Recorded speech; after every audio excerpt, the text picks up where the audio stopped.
Now, by 325 AD, though, if Constantine didn't like Christianity, but yet it was becoming more popular, he had to figure out a way to get rid of it.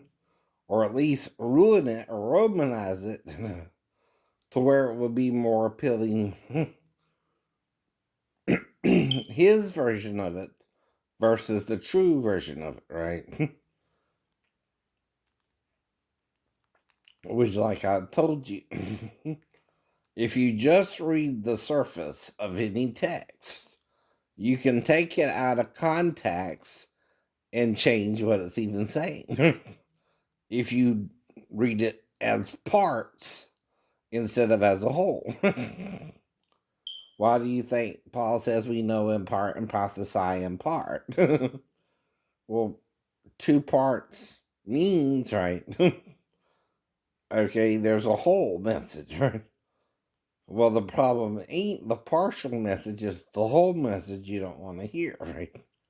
Eyewitness accounts depict this period as a time of chaos. So tonight, they're doing a lot of Jesus stuff. An expert on Counting down to time, Calvary from 2018. His works are a veritable who's who of New Testament characters. This is about Josephus, has or Caiaphas, Pilate, but also John Jesus, the Baptist and Jesus, right? He's building up a picture of a society Right. that is completely and utterly divided politically. And of course, much of the division is about Roman rule, is about attitudes towards the Romans. And see, that's Constantine's problem. And there's two versions of Christianity, the Orthodox and the Gnostics, right? One ain't as popular as the other. Though the other's popular, the reason is it's kind of, more forgiving, right? The Orthodox is kind of more rigid and more like Orthodox Judaism, to be honest about it, than it is. Which, again, that's ritualistic Judaism too, right? Jesus arrived in Jerusalem. Mm-hmm. He would be dead by Friday. Did he appreciate that the city was a political tinderbox, a time bomb? Jesus and his followers were approaching the city from the southeast, the opposite side to the Roman governor, Pilate. By now, all of Jerusalem would have been pumped up for Passover. Father Gregory Tatum from Jerusalem's École. Now the thing is, just because I don't again remember all the sex I might be having, right, don't mean I'm not having a lot of sex. But the problem is the girls are around their boyfriends, right? But they're not really married or anything, right? And I keep telling them the problem ain't me and you per se. It's your boyfriend can't handle my truth that I can't die just over sex. That's what he don't like. I know. And that's cause I want the same thing he wants, a girlfriend. But the problem is he's getting to you first and acting like he owns you or something. That's the problem, right? I don't treat you like I own you no matter how many times I'm with you, but I also don't know I'm with you for some reason, right? Very likely. Which can only do with your boyfriend. And not me and not you. But like I said, I remember the girl in the trailer park on Main Street, right? And with her boyfriend, right? And I know she was wanting to fuck me a couple times, right? And I'm having to resist her, right? But that don't mean I can always resist her with her boyfriend being there, right? I do know to do that, right? But her boyfriend ain't always there. That's the problem, too. Yeah, yeah. And the problem is he's trying to catch her riding dirty, right? Like the song says, they're trying to catch you cheating on them. Well, you're making me cheat on you too. You forget that essence of it. Flocking to Jesus, euphoric at this time of festival of You're liberation and you're life. worried about her cheating on you, but you're also not helping her not to want to cheat on you, right? I'm just trying to find a single girl, right? I'm not even considering her something to be played with if she's uh married or has a boyfriend. I treat you with the utmost respect.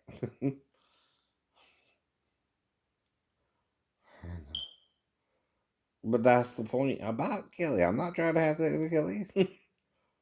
And she does it.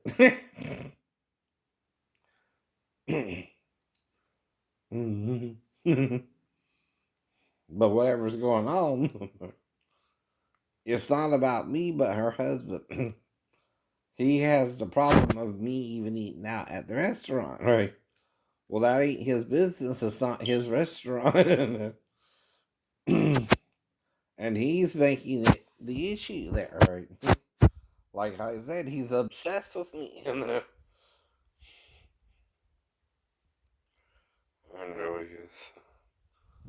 it's the same point, too. And yet, like I said, right? You're doing the same thing with her as you did with Kelly. And I don't know what happened to Kelly either. I'm worried you'll murder her over me and cause of me and blame me Claims and may or blame may me. not have been made about his state. But the thing is, she's really more with you. So if you murder her, your ass should be in jail by now. Right?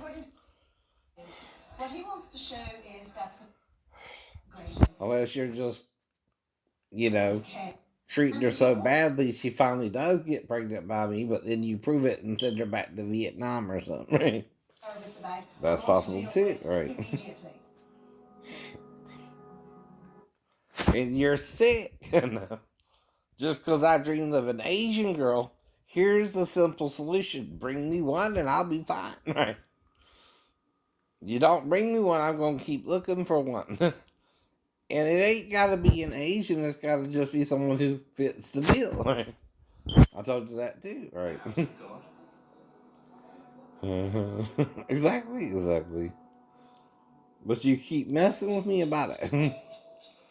In your wives or your girlfriends. Right? Then you can't be with her either if she's 15 and working in the store. In fact, she's not even supposed to be working in the store. That's the point. Neither one of us can be with her then. No, he can't.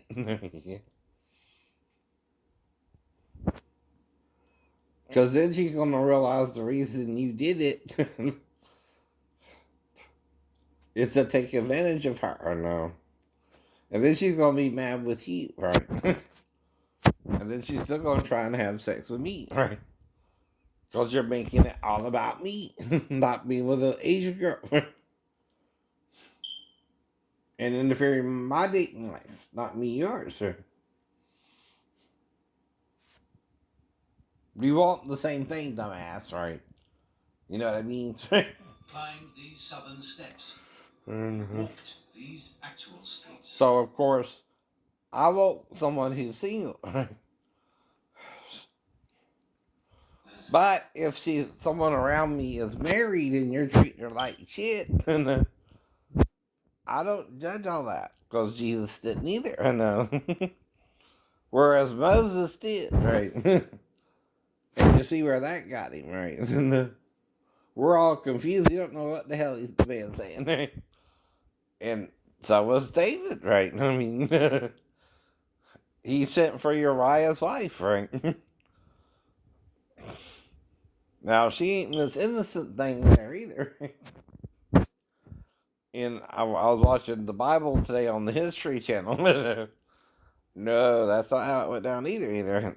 Bathsheba's more the aggressor there, right? Because David was watching her bathe, right? Beneath his balcony, right? Naive people come from the country, and here are some corrupt changes might happen, right? Now, the thing is, Bath is based off of bat, which is supposed to be daughters, plural. Farmers who came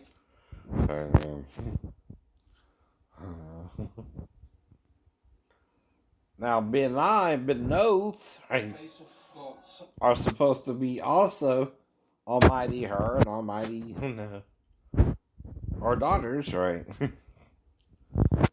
Benim is son, right? And Beni Elohim, right, is sons of God, right? But it's a little different, right? It's Beni Elohim, right? It's a different ending. It ends with a Y, right? Not a H or a N, or a T or a TH, right? It's Beni Elohim, right? You're not listening. Dead Sea Scrolls, discovered 60 years ago in Qumran, not far from Jerusalem, proved that there were many who considered the Jewish authorities to be corrupt at the highest level. Yep. They would feel God's wrath and punishment at the end of the world. I think it's safe to say that there never was a single form of Judaism. There isn't now, and there wasn't in antiquity. So this is a group that's actively against the current administration of the temple. Right. And they come up with their own, Josephus calls them a haresis, a school, their own sect of Judaism. The Qumran community abandoned Jerusalem not to start a new religion, but simply to preserve and protect their spiritual purity. Is it fair to say that one could say the same with Jesus? He was not trying to create a new religion. Far from it. His message seems to be everyone pull their socks up and focus on what is at the heart of Judaism. Is that fair? I think putting Jesus against the wallpaper of first century Jewish diversity makes us appreciate how Jewish his message was. Like the Dead Sea Scroll community, he's convinced that his version of Judaism is the one that really makes the most sense and is truest to the Bible. So what we have when we look at the traditions about Jesus is somebody who, like all these other different sects of Judaism, are looking at the same Jewish biblical sheet music and playing improv off of that sheet music. Right. Right.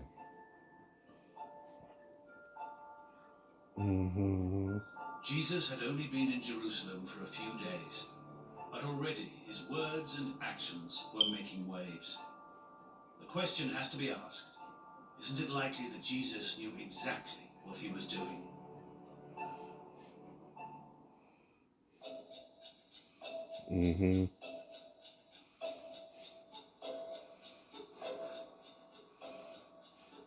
Tuesday morning, Jerusalem is waking up. In just a few days, Jesus will be under arrest.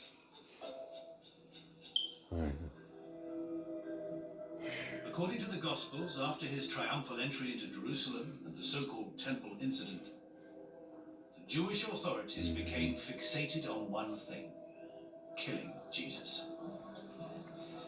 For they were afraid of him, and because of the crowds being spellbound by his teaching. Surely today is the day for Jesus to keep his head down. But he didn't. He returned to the temple to preach and to be challenged.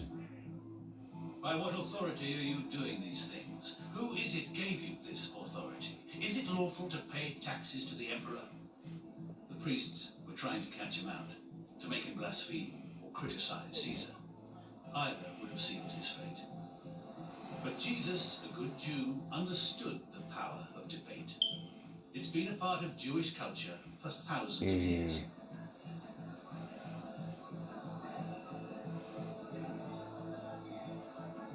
This is a yeshiva, a type of Jewish school that explores traditional religious texts and truths through group debate and argument. Never having been to yeshiva before, this is quite my opener. To see the sheer numbers of people learning this technique of interpretation and scholarship, delving into the scriptures. The Gospels say that Jesus, But sometimes you're just freaking argumentative, right? You're not trying to prove anything one way or another, and you just want to argue about something, right? Like the hairline, right? Even a year later, that's all you can do is argue about it. You can't prove it's getting higher or lower, right? I know. But that's the kind of person you're acting like. You just love arguing. Crucially, the And Gospels I'm tell just us Jesus also not described caring. there, not for the first I time, don't mind in talking to you Genesis about 15, it, but okay. the destruction of the temple You're and its entitled to filthy your people, opinion, right? and the That's end what I of the keep world. saying, right? Truly, Don't I bother tell me you, none. not one stone will be left here upon another. All will be thrown down. Right? Nation will rise against nation, and kingdom against kingdom. 40 years after Jesus' death, the temple was actually destroyed Yep. by the Yep. Romans in retaliation for a Jewish uprising. The historian Josephus saw it as a punishment by God for the sins of the people. The Yep. Gospel writers saw it as the fulfillment of the prophecy made by Jesus. Right, right. And the historical reality is still here. Those first century temple ruins have now been uncovered. Now, this isn't just a pile of any old stones. No. This is the destruction of the western wall of the Temple Mount, as done by the Romans after the sack of Jerusalem. And I've seen people religious. you see how tall that is, right? Turn very emotional. Now, the building I was when they in was a because barracks, here the right? wall It wasn't that tall. destroyed. It was about half that, right? And I was just locked out the room, right? Right. Even though it's unusual for that to happen that way, right? Even if it did, it's like being locked out, any college dorm that's about 3 stories, right? You're pretty much safe unless you do something beyond stupid, right? And I don't just mean trying to get in through the window finally, right? I mean something more suicidal, right? Which I didn't do, which you didn't do. Despite the ruined temple. Not initially a new religion, but a new movement. Right. And crucially, one that was on offer not only to Jews, but to everyone, even the Romans. That's the point. That's the point. Really were expert at showing who was in charge. And one of the ways they did that was by the humiliation of those who did not conform. That's why I suggest Rate was involved with it. He was under Pilate for 6 hours, right? Even though he went to, Herod a couple times, right? I know. But he was on the cross by noon to 6 too, right? 3 days in, and I'm left in no doubt that Roman rule in this city was uncompromising. And certainly, Jesus was on their radar. Equally, he had provoked the temple authorities. Perhaps it was time to rest and regroup. But see, I don't think everyone wants sex with you, every female, right? But I do get paranoid, right? That the boyfriends think they do, right? You know what I mean? That's a problem too, right? Right. Though, of course, I am looking for a single girlfriend, right? To become my girlfriend. And that becomes an issue too when you're alone and they're treating their girlfriends like crap, right? So I know it does.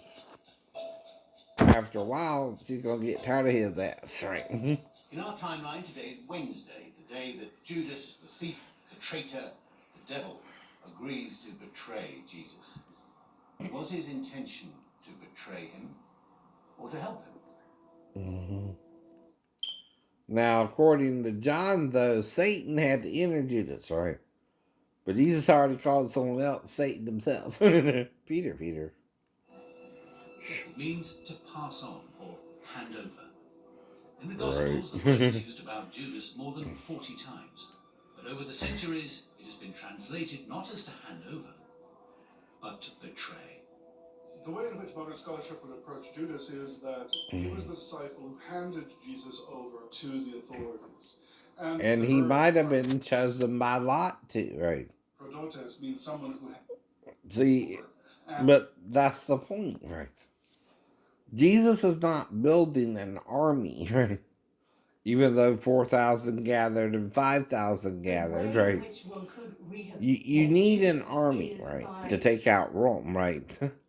That's what he meant when he said, if you got 10,000 and someone else has 20,000 troops, right? You can't take them out that way, right? or I betrayal know. Jesus. They got more men, right?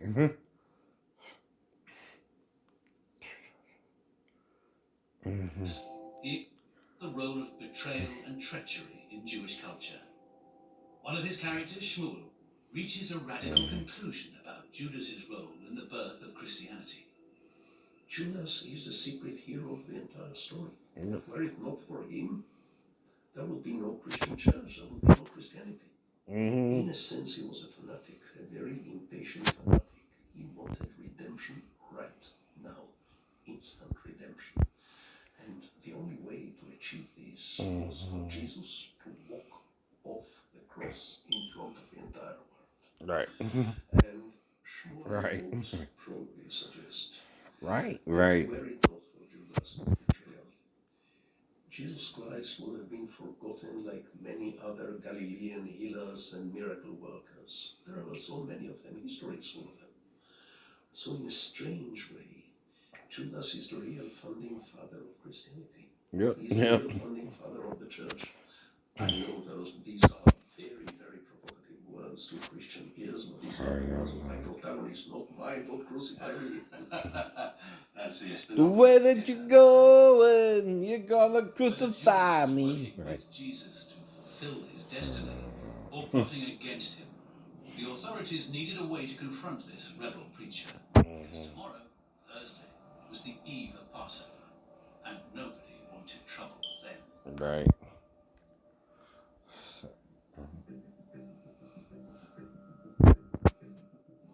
On the streets of Jerusalem, people were preparing for Seder, the traditional Passover meal. For Caiaphas and the temple priests, it was the busiest day of the year. Standing in rivers of blood, thousands of animals to be sacrificially slaughtered for that meal. Pilate and his entourage just needed the city to remain calm, so he could get back to his palace on the coast. The entrance gates, alleys, and markets would have been heaving with the daily arrival of pilgrims. Among them, coming from the direction of Bethany, Jesus and his followers. On a day like today, Caiaphas couldn't afford to have Jesus make another public display of himself. He needed him to back off and simmer down, or else. And from the Roman point of view, Pilate and his travelling courtroom were only in town. Incredible change for the past few decades. High-speed rail links have gone in there, roads have been built into remote areas. And so we think COVID-19 maybe started there. And either somebody got infected and travelled to Wuhan themselves, or sent animals that they were shipping into wildlife trade into those wet markets. And then the virus. And this was to be their last supper.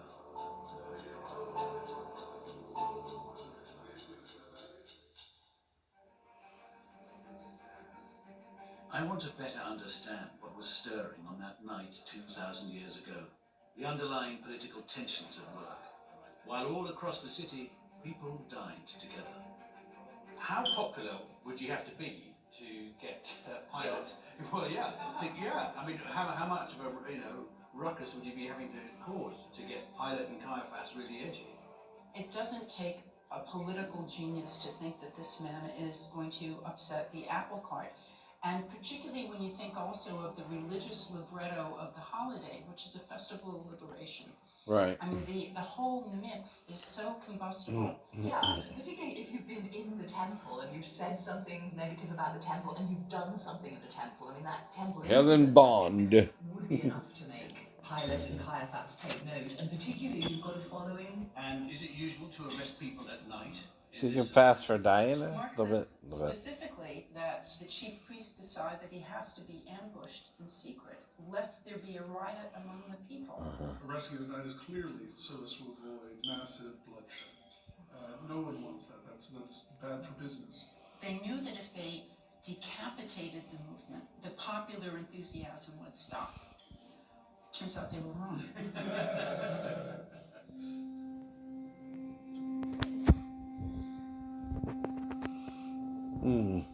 Okay. But you get the point. After the meal, This is still 2,000 years later, and they can't really pinpoint certain details that You know, like any author, you're going to leave certain things out and put certain things in, right? To alert the authorities of this unique What you think opportunity is the to hand gist over of the story, Jesus. right?